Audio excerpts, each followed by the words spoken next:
Welcome to Pause for the Truth, where you can sit back, relax, and hear an honest dialogue about health, wealth, legal, and social issues. The hosts are Dr. Rogers Kane, family practice physician, and Jocelyn Turner, health education consultant, with co hosts from the Northeast Florida Medical Society and its foundation.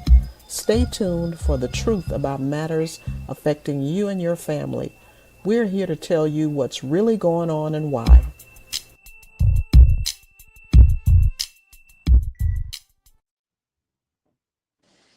Good evening and welcome to Pause for the Truth. I am your co host, Jocelyn Turner. And it's an exciting night here in Northeast Florida. We are so pleased to be a part of the political process by reminding people that your vote is your voice. And the decisions you make not only matters for you individually, but it matters for our community, for your families, and just overall civic responsibility. Of course, I can't do this alone.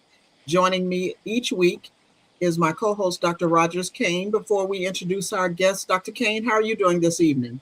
I am doing great, and we're on a timeline, so I want to make sure everybody get a chance to hear. But from Miss Holder, she's obviously very busy trying to hopefully get elected to office. Oops, we lost her for a second. But yeah, I'm doing just fine. She's where she was at. It was raining pretty bad, so that might be part of the problem. Yeah, it was like that on my way home as well, Dr. Kane. I was just like, oh my goodness. That's why you see me just popping in. We usually chit chat before the podcast starts. So hopefully Miss Holder can come back on, can join us. So Dr. Kane and I and our behind the scenes guy, Tyrone Jackson, each week we look at things to talk about. And as I said, it's voting season. No matter where you are in this country, there's someone you need to be voting for this time. And we're so delighted that a local candidate for a city council position here in Jacksonville, Florida, is able to join us tonight. And I want to personally thank her because she is juggling her schedule as with all of these candidates, right? And so she said, okay, I'll give you a few minutes, but I got somewhere else to be. So let's get it moving. So, Dr. Kane, we can't chit chat. We just got to We're go not ahead. going to chit chat. I want to get to the business. And welcome, Monet Holder. How are you doing this evening? Thank you so much. I'm doing well. I'm blessed. I'm tired, but it's a good tired. I'm out here talking to as many people as I can about the importance of this upcoming race and telling them about me so that way they choose me on August 18th. So I'm feeling good. Listen, your little swanky commercials. I felt I already knew about you from your little swanky commercials on. But let's go ahead and start by asking you to tell us about yourself and why you're seeking the office of City Council at large here in Jacksonville. Sure. So I grew up in a working class family, surrounded by a lot of strong women, my aunts, my grandmother, my mother. But my passion to serve was really shaped by my grandfather, my late grandfather. He was an Air Force veteran, a union leader, and he would always take me out with him when we were getting petitions signed to get streetlights or things changed in our community. And I remember the first campaign I worked on was because of him. Wearing an oversized campaign shirt, trying to get a candidate who we knew would be best for our community to vote for us. And I thought I was just hanging out with my grandpa, getting some ice cream at the end of the day. But it was really, it was really shaping me to learn, about loyalty, about sticking up for things, even when it's not popular, but definitely the duty to serve. So I took that, those values with me. I attended Florida A&M University, where I got my undergraduate degree. Okay, Rattler. There you go. So at FAM, I got my undergraduate degree in political science and my master's in public administration. And while I was there, because Tallahassee is our state's capital, I took the opportunity to work in the legislature. So I worked for members of the House and the Senate. I worked in the House Minority Office, and there is where I learned about policy, everything from how to write it, how to analyze it, how to get bills passed, working on both sides of the aisles. But I also learned what it was like to have constituents come in and talk about issues and not be heard, or talk about issues and have good legislators do something about it. So fast forwarding, I got a position with, it was New Florida Majority at the time, but it's now Florida Rising. And I've been there for almost 2 decades. And I know, Wow. like, how old are you? I mean, you barely looking like you 2 decades. Almost 2 decades in leadership there. And I've been leading departments that do advocacy for things like housing justice, voting rights, and criminal justice reform. Also, I had the privilege to be appointed by Mayor Donna Deegan in 2023 to serve on the Jacksonville Planning Commission. And this year I was elected by my peers as the first Black woman to chair the Planning Commission. So everything between smart development, investments in infrastructure, and zoning is what we handle. And I ensure that community is always involved as we hear those applications and think about smart development. Because sometimes communities, especially Black communities, communities of color, get left behind. Even communities on other sides of the river or the train tracks, regardless of what your ethnicity is, gets left behind. So with all of that knowledge, experience, expertise, love for community, I've decided to, take my leadership to the next level and run for city council. All right. And that's pretty awesome. Thank you. I think about my computer is going wonky, so that's why I'm just like, what happened? But, when you talked about your work with Florida Rising and advocacy, I think about people who they don't realize how important their voice is, right? And I know there's work always to be done to teach people how to advocate for themselves. So that's exciting to hear. But when you're elected, I'll say that, I won't say if, what are the top 3 priorities you would address? First and foremost, it's affordability. I believe that every person in the city of Jacksonville should afford to be able to live here. Me, I'm a mom, a single mom of 2 children, 9 and 13. So I have those kitchen table conversations, either with myself, with the Lord, with my friends and my family, trying to figure out, how to make sure bills get paid, how we're affording groceries, how we're moving forward. My kids are able to do the activities that they want to do and all the things. I know that people are concerned with the price of groceries, the cost of housing, rent, everything. So making sure that Jacksonville is an affordable city, not only in just providing more investments in affordable housing, but also in workforce development, because people need to be able to have jobs and jobs that pay well enough so they're able to meet the needs of their families and have quality of life. Also, public safety. So I definitely believe that we must make investments in things like police and fire and emergency medical services, because if something happens and we call 911, we expect them to show up, right? And we want to make sure that we attract the best and the brightest to serve us. But for me, investments in public safety also look like repairing our roads, upgrading our parks, making sure our streets are flood resilient, making sure our roads, are repairs. We don't get a pothole. we don't run over potholes and get a flat tire. But also making sure our seniors are taken care of. Our seniors should never have to worry about if they're going to have their Meals on Wheels programs. Our youth should have more programs in our parks and access to sports to keep them out of trouble. So it's not just about adding more officers to, address crime issues, but crime prevention and safety overall in our communities is another one of my top priorities. And most importantly, transparency and ethical leadership. If anybody's been watching the news lately, you've seen members of city council, and it's not all of them, but there are quite a few, some who have been in leadership and the opportunities, who are not doing right by the people of Jacksonville. They're trading investments in our communities for political favors, and that's just something that I can't stand for. So I want to be ethical. I want to be a checks and balance and work with my good colleagues, even across the aisle, to make sure we're actually moving Jacksonville forward and not just stopping good investments or good legislation for the sake of doing so, or the sake of, promises to our buddies, but really asking ourselves what's best for the city of Jacksonville. So those are my top 3 reasons why I'm running, things I will prioritize. With this special election that's on August 18th, it's an opportunity for when I win to hit the ground running. And with my background, both in advocacy and policy in local Jacksonville government, I'm ready day one. Like there's no learning curve there. So I'm really excited about the opportunity to serve and to be on the ballot. Well, it sounds good that you're not a career politician, but you have a career in politics. And yes. You did a lot of learning facts to help you do just what your job says. You got prepared for that job. It was not like you looking for purity, popularity, because before I saw your name this time, you could have walked past me on the street. I want to know who you were. But it sounds like you did your homework, as we always had to do it, fam. Sounds like you did your homework and you ready. I am ready. I am. So I just hope that, you know, joining platforms like this is part of what makes the campaign trail most enjoyable. Meeting people where they are, knocking on doors, talking to people face to face, worshiping with people on Saturdays and Sundays to really understand who I am, how I want to serve the city has been the best part. And I'm just hopeful that I'm able to earn their vote.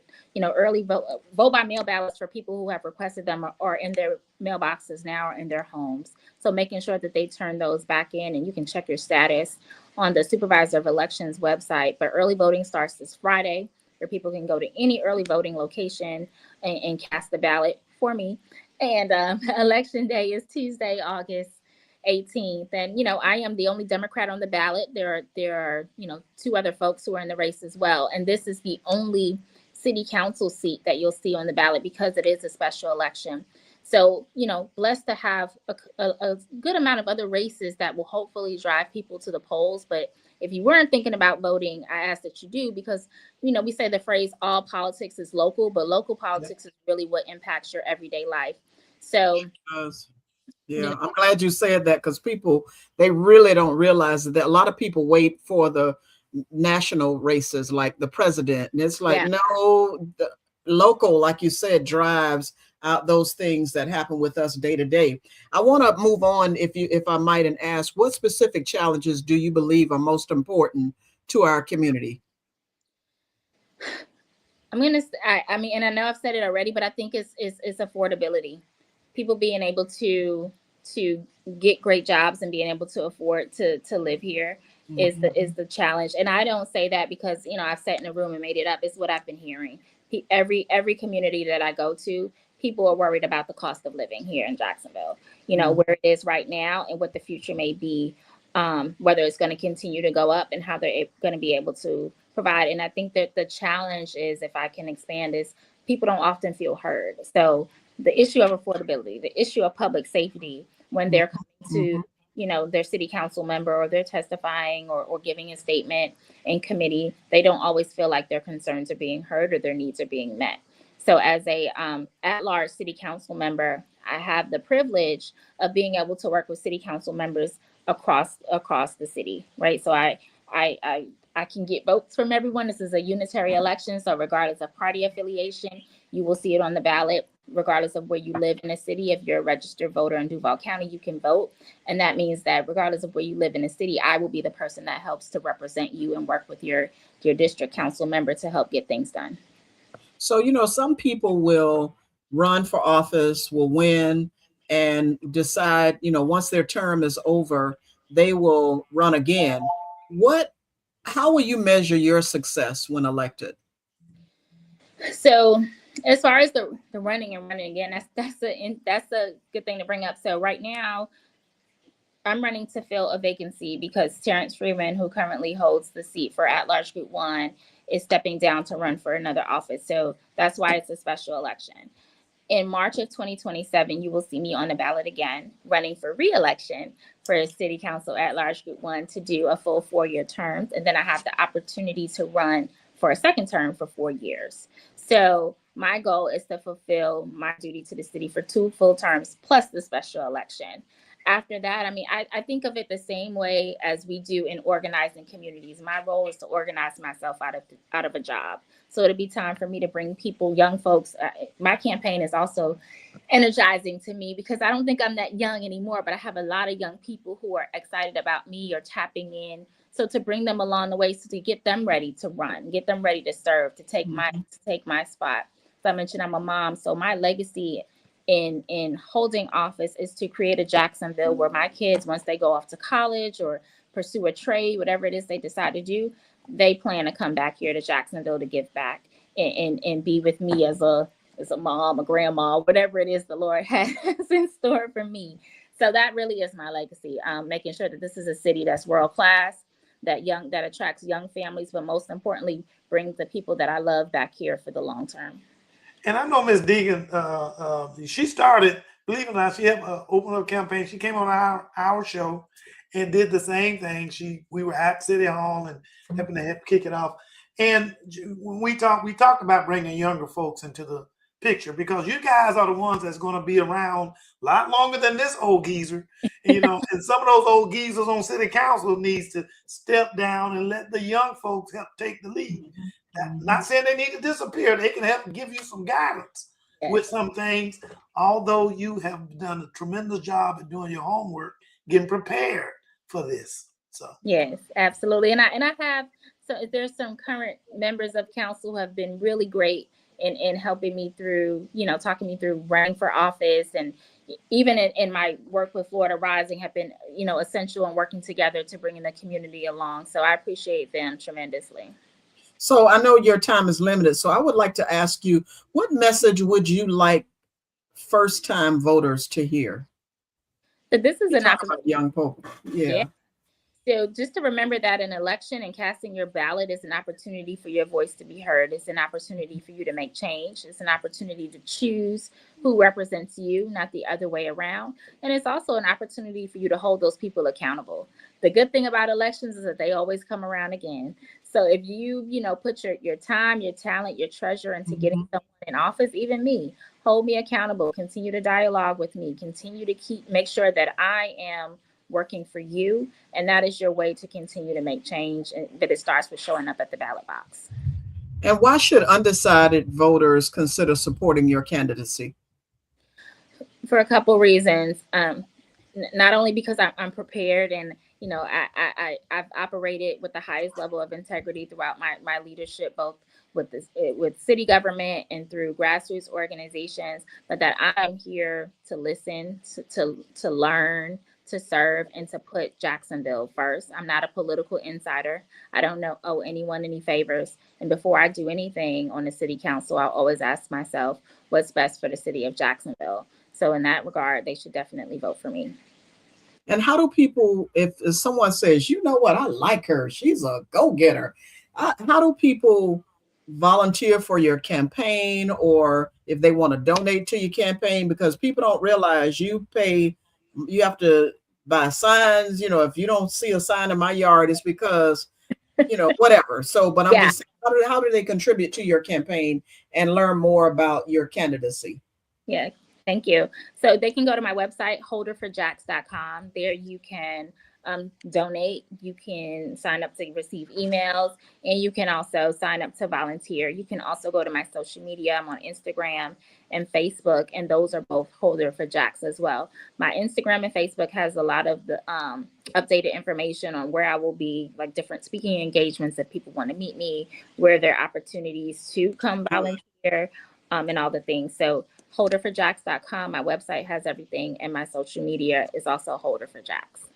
So I have to ask one personal question, but as we wrap up, because I know you have to go, and we really appreciate you giving us some time tonight. But when you win, do you already have a vacation plan that, because you've been pounding the pavement campaigning? So what's your woosah once all of this is behind you? So I don't have a vacation plan because, like I said, I will be serving day one immediately. However, my 40th birthday is August 21st. So I will find a way to celebrate my big 40 here in Jacksonville, and will hopefully be able to invite members of the community and people who supported me to celebrate with me. So stay tuned for that information. And you got up under the umbrella of a Leo just in time, just about a nickel. But the August Leos are the best. We something special, ain't it?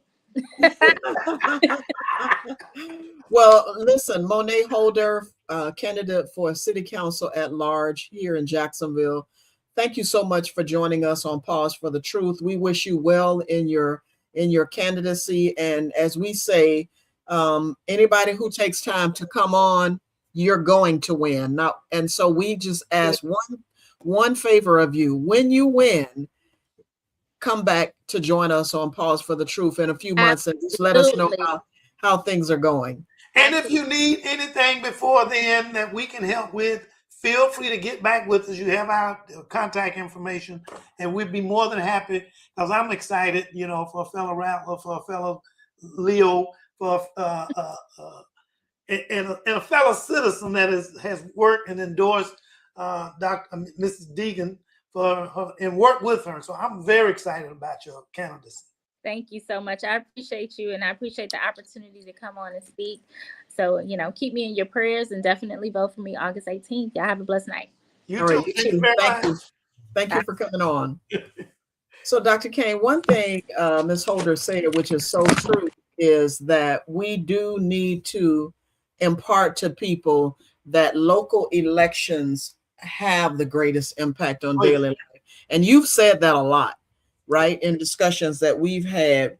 And what can you, and Tyrone, since you're not behind the scenes, even though your thing says behind the scenes guy, what would you say to people to talk about the importance of local elections and why they need to get out and vote? Oh, yeah. Let Tyrone go first. Since he's from behind the scenes, I want to hear what he has to say.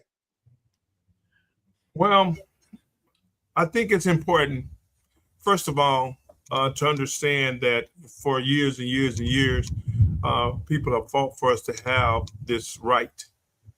And the reason why they fought is because they understood, and they still understand one very important point, is in order to be a part of the solution, you have to take part in the process. All right. And at this point in time in history, the only part of the process we have that's open for us to participate in is the casting of our vote. Now, I like what Ms. Monet Holder said, and we have a responsibility after casting our vote to then hold the ones we cast our vote for responsible. So it's a two-part process in the way I look at it, and the way I taught my sons is it's a responsibility to exercise that responsibility to remember, and also to remember by decision not to vote is also a decision. Yeah. And it has a consequence that goes along with it. Now, you just said a mouthful just then, Tyrone. A decision not to vote is a decision. One year I worked so late, and I'll let you answer, Dr. Kane, but one year I usually do early voting. And this one particular year, I said, I want to actually vote on election day, right? And then I ended up having to work and missed it. Boy, I tell you, I was oh man, I was heartbroken. It just didn't even feel right that I did not cast my vote that year. Dr. Kane, what are your thoughts on why local elections have the greatest impact on daily life? Well, one of the things that you did, you and I have talked about, and you've said on many occasions, when it came down to when these lotteries, the lottery was out there and it's worth $1 billion. And your thing was, hey, Dr. Kane, you gonna play the lottery? I'm like, well, nah, not really. You say, one of the things you always said was, you can't win it if you ain't in it. And so how can you expect to win what's good for you and your family if you're not putting yourself in it, in the middle of the fight, to make sure that our community is well served? When you start looking at other people's problems, they can quickly become your problem. Some people are one paycheck away from being out in the streets. And one of the things that she mentioned was affordability. We look at the housing situation that we have in Duval County. It'll get to the point you won't. It's not word. It may not be a problem about enough dwellings, but affording those dwellings. Yeah, and especially having home ownership, just opposed to when I'm looking at these people building all the dwellings, i.e., these apartments that are coming up everywhere, all over the place. But then we have more and more people that they're not able to own their own home, which is quote unquote part of the American dream. Home ownership is one of the big things that we are really looking forward to. So, and one thing, Dr. Kane, I gotta insert this because I probably forget if I don't say it. To that point, a lot of new neighborhoods have come up but they are leasing those homes. People can't even buy them because we've allowed investors who don't even live in this country to buy up property. You can't do that in other countries. They don't allow you to come in and buy their land if you don't live there. It's so terrible that we don't pay attention and keep up with that. And as realtors, we shouldn't even want to be a part of that process because we have young people, you know, in our own families who want to buy homes, or if something even happens to our own home and we want a different home. And so that's an excellent point. I'm glad you mentioned that about housing and how people really need to think about those things that really have an impact on you, on us on a day-to-day basis. Because some of these houses that they're charging an exorbitant amount of money for, they're not even worth it. First of all, you know what I mean? Yeah. Just a few short years ago, nobody even wanted to live in some of these homes. And now people don't have a choice. They have to take what they can get, sadly. So I'm looking over there where it says Miss Melina Buncombe is on the waiting list. Tyrone, you know what that means, on the waiting list? Waiting to get on. I think she is next to be interviewed, is what they said. So, and they asked if she's in. Yes, she's backstage. Oh, she's not backstage, and she's not backstage according to my list, unfortunately. And that's why I was just responding to that. So, okay, I'm wondering if our email she needs to get out and check back in, because we would have had her come right on as soon as she was ready. She can step in since.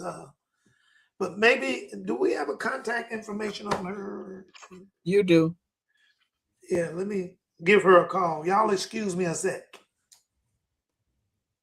So Tyrone, I really want to just continue the conversation and talk about, last night I happened to be on a webinar that a town hall meeting that the Jacksonville Urban League hosted, and it was about neighborhood Bill of Rights. People don't realize that there are certain things that happen in their neighborhoods, and I'll hear people complain about, oh, I wish that they would do better. I wish they would do. It's like, first of all, they that you're talking about are the people that we elected to be in these positions.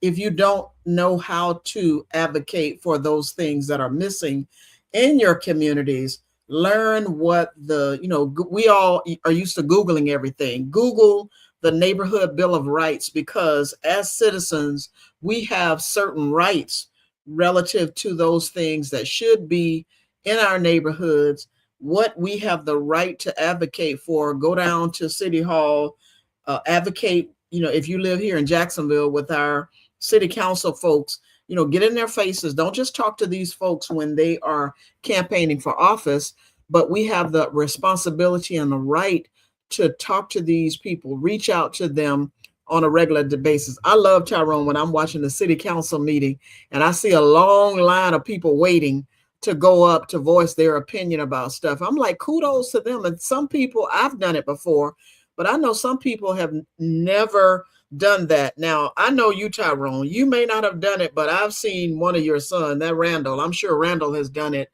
a couple of times, because I like how you say you've had the conversation with your children, and people need to do that. I remember when I check my voting status to make sure that I'm ready there are no issues with me voting.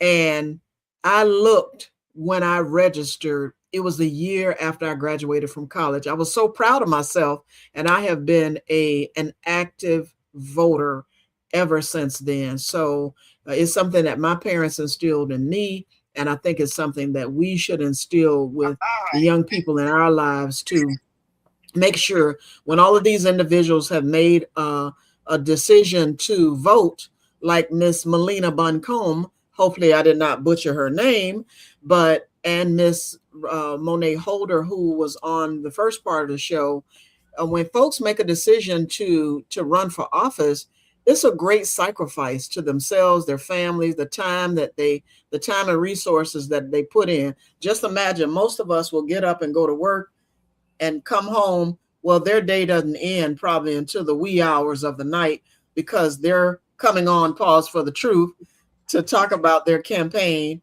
And tomorrow night they said, oh, maybe I'll just take a free night. It's no free night. No These free people nights. are giving up. They're giving up a whole lot of time. So welcome, Miss Melina Buncombe. Did I say your last name correct? Buncombe. Buncombe, just like it's Like spelled. it's spelled. Yes. Thank you so Welcome. much. Welcome, and thank you so much for joining us. We really appreciate it. And Again, let I us know that- apologize for, I don't, if we would have known you was on that time, you could have been on here a long time before that, but had no clue. 6:15. No, oh my goodness, I'm so Just sorry. said Well, listen, 6:15, that's I what I'm have saying. actually Like, been whoa. listening to you guys online, and I've been like chatting, and I'm like, nobody's answering me. oh my goodness, I'm so sorry to hear that. Well, let's delve on in, and so the folks can get to know you. So Yeah. let's start by asking, tell us about yourself and why you're seeking office. Okay. Hi, my name is Melina Buncombe. I was born and raised in the United States Virgin Islands on the island of St. Thomas. I have actually lived in Jacksonville, Florida for over 3 decades. So I work currently at the Public Defender's Office. I am the director of the Problem Solving Courts. So mental health, adult drug court, and veterans treatment court. In Clay, Nassau, and Duval, so for the 4th Judicial Circuit. And I've been doing that over the past 7 years. Prior to that, I have worked in all departments, pretty much in the Public Defender's Office. And I was in homicide for over 5 years and did death penalty cases as well. So I have tried everything. All different types of cases. I've done special defense. And so going to trial and being a litigator is something I am very familiar with. And that's one of the things that a trial court judge does, is try cases. It shouldn't be somebody should not be afraid to get on a bench, be able to select, get a jury selected and try a case, know the procedure, know the how it works and the laws that applies to those things. So criminal, part of it is the misdemeanor criminal. And then there's the civil aspect of it for county court judge. A lot of people don't know what county court judges do, but they try as misdemeanors from anywhere where a person is looking at up to 1 year in a county jail. And then and then on the civil side is it's evictions, you deal with that, and then small claims up to 50,000. They do a lot of traffic, driving while license suspended and different things like that as well. So in all those areas, knowing and being able to see people where they are and being able to apply the law, the facts of the case, and then the person before you, that's very important. And that's the experience I bring working for the Public Defender's Office. So the reason why I decided to run for Duval County Court Judge is I see where there is a need for us to be able to address those 3 things: the law, the facts, and the person before you. Being involved in the community gives you that part of it and knowing the people around you. And I bring that aspect of it as well as knowing the law in the area. And that's why I decided to go ahead and run for this position. So what Great. qualities do you believe are essential for an effective and impartial judge? Have to be able to recognize what is before them. In other words, it's not just cookie cutter. Everybody should not be treated the same. Everybody brings a different aspect in every case. So running things through and saying, okay, this is the type of case, these are the, the kind of facts, this is what everybody who's charged with that gets. But being able to see beyond just that and see the person addresses that. And that's what part of being in the problem solving courts helps as well, because you see people with their addiction where, yes, you can give them time served and they go back out and they're gone. But have you really addressed the issue that continues to bring them back into the revolving door of the justice system? And you have to be able to recognize that sometimes it is not just the easy way out. It's trying to figure out, how do you stop this? Because economically, it is costing our community money every time we do that, because we're not helping to address that issue. Not only that, families are being affected, because when you have somebody who is addicted to drugs and continue to go in and out, and they're in jail or whatever, if they have children, that falls back on somebody else to take care of, pending those things. So when you address the issue that is bringing people before you, I think that is what helps. And then we talk about mental health issues. That is another area where okay, they're just trespassing, let them sleep it off for a little bit in the jail and then let them back out. I mean, have we really addressed why it is that they are trespassing and what's going on? So that is the part. And there's so many different programs that can kind of guide that process. And then we have our vets, people who have served our country, put their life on the line for us to be able to be free, on a daily basis. And during their time, whatever it is, something happens, or because of what they saw or experienced, they're not the person that we sent out to serve when they come back. And so to address those issues and help them to reintegrate back into a community that, that they help to protect. So being able to see that and recognize that and address that, I think will better serve our community in so many different ways. So for viewers who may not be familiar with the court system, thankfully that's me because I've not had to go before a judge. What types of cases does a county court judge typically hear? They hear anything as that is punishable by up to 1 year. So it could be a domestic battery or people fighting, but what we call, two guys going at it, two girls going at it, and they do not have a familial relationship. Petty theft, people steal stuff, different things, to go in and take stuff. Trespassing, as I indicated, trespassing on a construction site is a first-degree misdemeanor, punishable by up to a year, depending on what's taken from there. We talk about violation of injunctions, where people, they're not supposed to be calling somebody or going by somebody, and they do that. Driving under the influence, very popular one, where they get arrested for that. So those are all the type of misdemeanor cases that we see. And then when I indicated driving while license suspended, or driving with no valid license. Things like that. So anything that, sometimes we look at it and we say, driving, it's a privilege, not a right. And some people forget that. But the thing is to try to see, okay, what is preventing them from getting that license? How is it that we can assist in trying to make sure that they are driving legal? So being able to see that as well and try to address those things is another thing that a county court judge can do.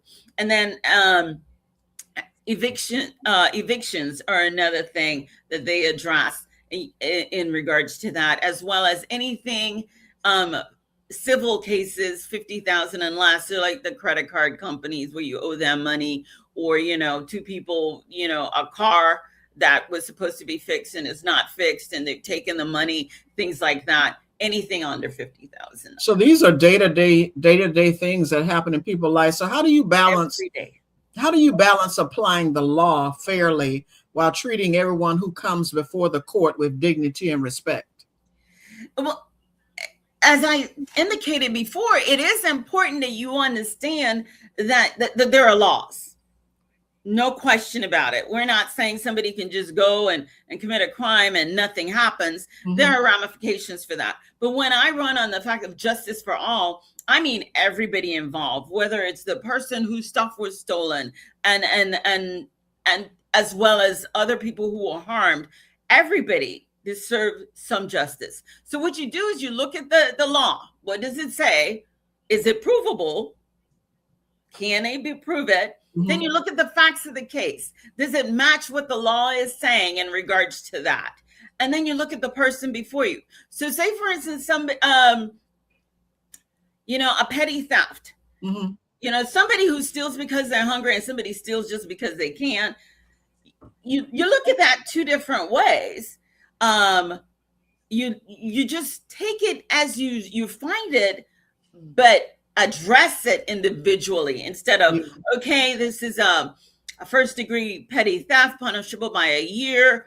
You get a year in a county jail because that's what it says you could get based on the crime charge. But looking at the people, and another thing that we should also remember is people need to know that they are heard. In other words, regardless of whether you rule against them or not, they need to be able to say, you know, I got to say my piece and I understand why they made that decision. So being treated with dignity, being treated with fairness and understanding, and feeling like a person instead of, you know, I'm treated like trash or whatever it is. You want to be able to do that. So being fair is very important in that regards, and treating people with dignity. You know, one thing I'd like to make sure people understand, even though we said like it's a year, you know, anything punishable under a year, you know, is the territory that you rule. People got to remember, when some of those, if you are found guilty of whatever it is that might be, it's not just a year you might be paying. You may be paying the rest of your life for whatever that crime is.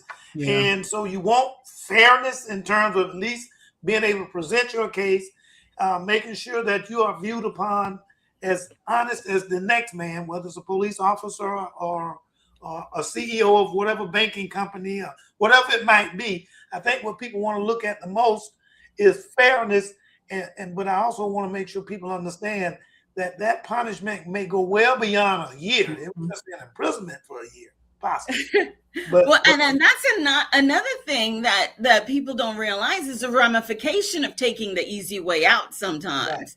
Right. Because when you get adjudicated on a misdemeanor, whatever, and say, for instance, you then go on, you get a felony, and then you get a withhold or whatever you're trying to seal. Because you got a conviction on a driving while license suspended or battery or petty theft, it prevents you from sealing that felony case. Right. And so looking at the whole picture and the effect it's going to have on each person is important. Now, understanding, I know, and we all are not going to sit here and say, okay, you can just spend all the time in the world on one case. No, we know that there's a docket, and we have to be efficient in the manner in which we are running those docket to make sure that people are heard on time and it's not languishing in the system. So we know that is necessary to be efficient. But we also have to, not in just being efficient, but being effective. In other words, those cases, you need to pay attention to how it is that these cases will affect them in the long run. A lot of people don't understand that a battery is a violent crime. It could prevent you from ever owning a firearm because of a conviction. So you got to be able to see and address that and be able to advise. And that's why the lawyers need to be able to address those issues too. But as a judge, if you can see what it is and how that could down the road not be the best choice, you can also, talk to the lawyers and said, think about this and try to advise your client before we move forward. So, I mean, it's not you getting involved and being, okay, now you're the prosecutor, now you're the defense, but no, as a neutral party, understanding the effect it will have on the community as a whole. So what are some barriers people face when navigating the court system, and how can courts help make the process more understandable and accessible? Accessibility is very important. And I think just getting the word out that everybody does have access to the court system. Trying to navigate it is one of the hardest part, because people are unaware of how to do so. Mm-hmm. So I think making yourself aware, and that's one of the things that as a county court judge, we're able to do. We're known, I've heard this so many times on the campus, as a people's court, because people come in and they don't have an attorney, and they are actually Yeah. representing themselves in this issue and making them feel that they're being heard, as I indicated, whether they have an attorney or not. When they come before, they get to state what it is that they're addressing, what it is that their needs are, as well as realizing that the other side will have that exact same opportunity, and being able to talk them through it so they understand why the decision is being made. And I think it's important for people to understand what is happening, because the one thing you don't ever want is somebody to walk out of a courtroom and say, I don't know what just happened. Right. I'm so confused. Yes, I'm confused. That's what I would say, because thankfully I've never had to do. So how do you build public trust in the judicial system while maintaining impartiality? You have to address each person and give them the time that they need. I'm not saying that you let somebody talk for 20, 30 minutes saying the exact same thing over and over, but if you have strategic questioning, the manner in how you ask the question and what question you ask is also very important, which is why as a defense attorney, we know how to do that. And I've practiced that for over 30 years, is to know the right question to get the answer needed in order to find out what it is and how it is best to resolve this issue. And so that is important for people to know that they're being heard and understand why the results are that they are. So what have you learned from your legal career that will help you serve people from diverse backgrounds and life experiences? I think because of the fact that I represent people from diverse backgrounds, but not only that, in my volunteer work, pro bono work, where I volunteer for with Jacksonville Legal Aid and Three Rivers at the NAACP there on Beaver Street, where people are allowed to come in and ask questions. And we don't look at, okay, you make too much money, you can't come in. Anybody can come in and ask a question. And you have that time to ask those questions, and you're able to see those people. But going into the community as well, in regards to, I love going to schools and talking to the students. I love going to PTA meetings and talking to people. I've been on the Girl Scout board. So I've done that. Daughters to Daughter, where you're involved, where you're placed with kids and you're mentoring them. I mean, that gives you a whole entire diversified background, being a part of the Florida Bar, where I sit on law-related education committees and the education committee, diversity and inclusion. So I see people from all walks of life, and I've dealt with them on every level. So that's where that experience will give me the opportunity to also be able to see that and understand the diversity while on the bench. Well, one of the things, and I totally concur with that, because I did not go and become a physician by just going to Kmart and taking a test. Okay. What? and passed it. Even though it may sound like it sometimes, I didn't get it that way. I actually had to go out there and actually take care of patients, get the experience, which is what you're saying, get the experience.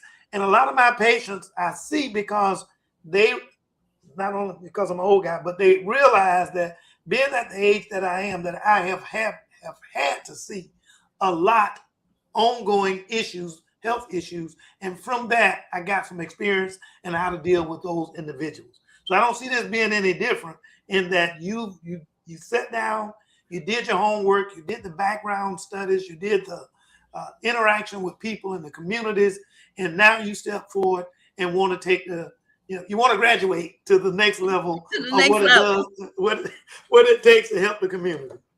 So it's very important for people to understand, yes, you can graduate from college and serve 5 years doing whatever, and you could be qualified to become a judge. But when you look at the background of what that person has done, and I've been, the thing is, I've been recognized for my ability to do this I was Jacksonville Lawyer of the Year for the Jacksonville Daily Record in 2023, the leader in the law for the Jacksonville Women Lawyers Association, Pro Bono Service Award by the Florida Bar. known as a pro bono hero for over 10 years here in our local community. The D.W. Perkins Bar in 2025 awarded me the Social Justice Award because of my involvement in the community. So it's not me sitting back and saying, this is what I've done. It's sitting back and saying, this is what I've been recognized for doing. And that's, knowing that I don't just come before you to say, hey, this is what I want to do. I'm coming before you saying, this is what I want to continue to do. And then Yeah, pro bono, I want to make sure people understand the pro bono saying that you actually went out there, you didn't get paid to do it, but That you is took on correct. the task to do it. Yeah, I wanted to ask you on that point, how would colleagues and members of the legal community describe your judicial temperament? Fair and honest. Okay. Because I mean, I've been told that I don't sugarcoat. I'm very straightforward. You don't have to be trying to guess. Okay, is she thinking this or did she say this? I am honest and fair in what you see before you. No questioning. You will know. Yeah, it is what it is, right? Yeah, It that's is. fair. Look at that's fair to say. I had an aunt who really was straightforward. Boy, she could be as mean as who knows what. But boy, she was fair. She was honest, and I learned the most from her with regards to what it was that we did, because she told me up front what I needed to do, how I need to think, and what she thought of what I thought, what I was doing, and so on and so on. So what do you wish every voter understood about the role of a county court judge before casting their ballot? I believe, number one, that they should cast a ballot in for the county court judge. Do you know that over the years, that is the most neglected part of the ballot? People, because they don't know anything and because they haven't done their research, they will vote for the governor, they'll go vote for the mayor, they'll vote for the Senate, And leave might that even vote for city council, but they will not vote for judges because they have Guilty. not done their homework. guilty. And the thing is, what we need to realize, though, is that, yeah, the governor, yeah, the mayor, they're all there, but the judges are the one that affect your daily life. Yeah. And that's the one that can make the biggest impact on you.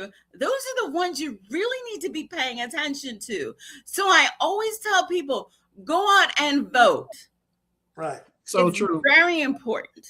That's And why it we say doesn't- your vote is your voice, and it It is. matters. And I can't I can't say enough that what you're saying is true, because when we sit back and what's saving us, and you don't have to comment on this, but what's saving us from this administration is the judges, from my perspective. So you don't have to respond to that, but that's just me saying. So I want to ask a question as we're wrapping up, but what distinguishes your qualifications and experiences for this position? I've been saying all along, it's my experience in litigation. You know, I've tried over 80 jury trials. That means where I picked a jury, I've litigated the case, and all the way to verdict. So I have that ability. So I know how to navigate the courtroom in regards to the criminal aspect of it. Now, my volunteer, my pro bono work, and that's another reason why I do so much of it, is because of those civil aspect of it. So a lot of people might say, oh, she doesn't have the civil experience. Yes, I do in my pro bono work. And that's why I do what I do in regards to being able to understand, okay, what is the process for an eviction, or getting your driver's license back, or filing a case in small claims court and what you're supposed to prove, the difference between preponderance of the evidence and, beyond a reasonable doubt. Yeah. I can tell you the difference between in both of those. And not only that, I also my experience with as a director of problem solving courts and working with veterans and people with mental health issues and people with substance abuse issues.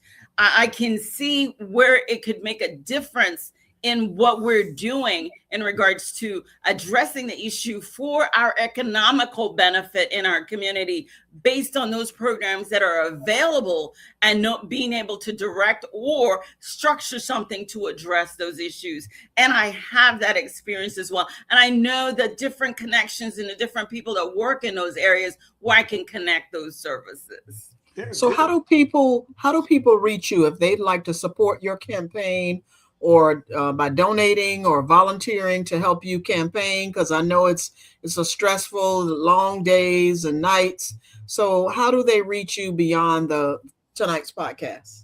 It is my website, buncomforjudge.com. On there, you will actually see a link there that tells you how you can help on my campaign. My campaign manager is David Abramowitz, a colonel in the military, the Army. He is in charge of that. He will tell you how it is that you can get involved and what you can do. And that is one of the things that how you can help. And I always tell people, pray for me, because I want God's direction as well and what he would have me to do. But also, don't keep me a secret. I do not want to be your best kept secret. I want you talking about me at every opportunity you have to tell people about me so they remember the name, Melina Buncombe for Duval County Court Judge. Well, thank you so much, Ms. Buncombe. We really appreciate you taking time out of your extremely busy schedule to come on and let our listeners hear more about you, just in case they didn't know. And you've done a great job with explaining what the role of the county court judge is. And hopefully you've encouraged folks not to skip that part of the ballot and cast their vote for a very important role in our local government, and that is the county court judge. Much luck to you on your campaign, and you can sign off now because I'm sure you also have a busy schedule, and move on. Stay fair and honest. Thank you. Yes. Thank you so much. Thank you. All right. Thank you. Thank you very much. Dr. Kane, I think I've learned a lot from both of our candidates tonight. Yeah. Again, the sacrifice that they make to, we don't realize the sacrifice that people make when they choose to run for office.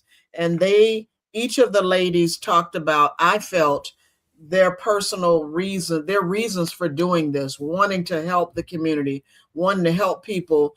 Being involved in the community helps you to see the gaps, and you recognize how your experiences and qualifications can help fill those gaps in the community. So as we near the last couple of minutes of the podcast, the behind the scenes guy has stepped forward. So Tyrone, what can you say to our voters tonight to encourage them to recognize that their vote and their voice does matter, and they do need to cast their ballots?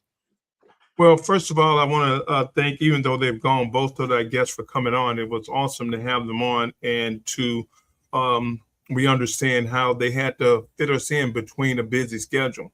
Right. But like for the listeners and viewers to hear and to understand is that it is important that you take your civic duty very seriously.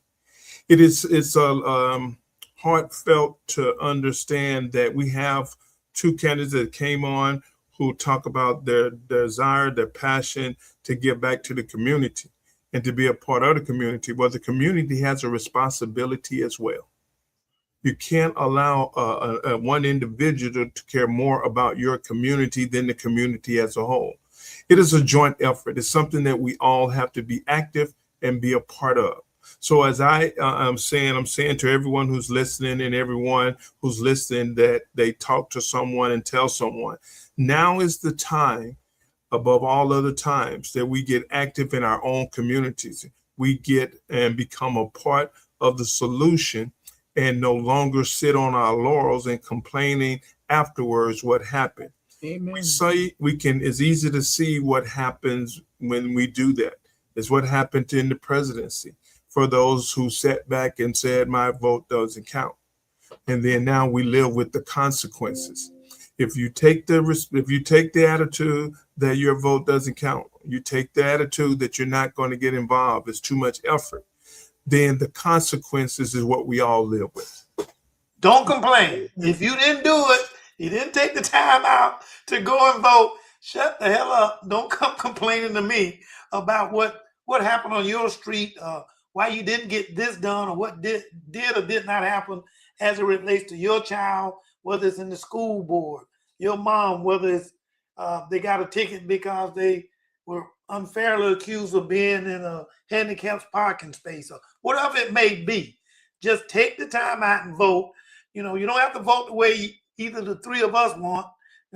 I can appreciate if you did, but you don't have to vote that way the three of us want. Just vote, period. And real quick, Dr. K made me think of something. You know, when we look at the law and the application of the law, it is our community that's unjustly put before judges anyway. So you would most definitely serve you better to have someone in there from the community who has a better understanding of the application of the law and its effects on the community. And you never know when that shows up. I think I was telling you, JT, where they, and I hadn't had a chance to tell you that I got this phone call the other day from, I'll make it quick, from some people that claimed that I missed a court date and that was arrest warrant out for me, federal arrest warrant out for me because I missed a court date. Whoa. Oh yes, yeah. You know, they took it to, hey, don't hang up the phone. We're going to send somebody out there if you don't stay in contact with us. It wound up being a scam, but by the same token, it shows how easily you can get involved in the system, whether it's justly or unjustly. You get involved in the system, and so you want somebody who, like what she says, fair and honest. Hear me out as to what may or may not have happened. You know, luckily I didn't do what they claimed it was done. But again, I would not want to have to go to the courthouse and somebody didn't hear me out as to guilty or not guilty with an open and fair, with a fair and honest mind. Thank you, Tyrone. Thank you, Dr. Kane, for your feedback. And also thank you to our guests who joined us. If you are not in Northeast Florida and don't have the opportunity to vote for the candidates that joined us tonight, then pay attention to your local elections. As we conclude tonight's conversation, it is part one of two conversations that we will have with local candidates for candidates for positions here, not only locally, but some statewide as well as federal positions. So tune in next week. And again, we would like to thank our guests for taking the time to share their background, qualifications, and vision for serving our community. To our viewers, we encourage you to take the time to learn about every candidate on your ballot. Read their biographies, visit their campaign websites, attend forums when possible, and most importantly, make a plan to vote. An informed electorate is essential to a strong and trusted judicial system. At Pause for the Truth, our goal is to provide a respectful, nonpartisan forum that helps our community make informed decisions through thoughtful conversation and civic engagement. Thank you for joining us this evening. We appreciate your continued support of Pause for the Truth. Until next time, stay informed, stay engaged, and remember that your voice and your vote can make a difference. Good night. We appreciate you spending time with us on Pause for the Truth. Ms. Jocelyn Turner and Dr. Rogers Kane are grateful for your support. Don't forget to like us on Facebook, catch us live on Twitch, and most importantly, subscribe on YouTube. A big shout out to Tyrone Jackson at Call Tyrone IT Services for keeping us connected. Join us every Tuesday at 6:30 p.m. Eastern Standard Time for more enlightening discussions. Thanks, and see you next week.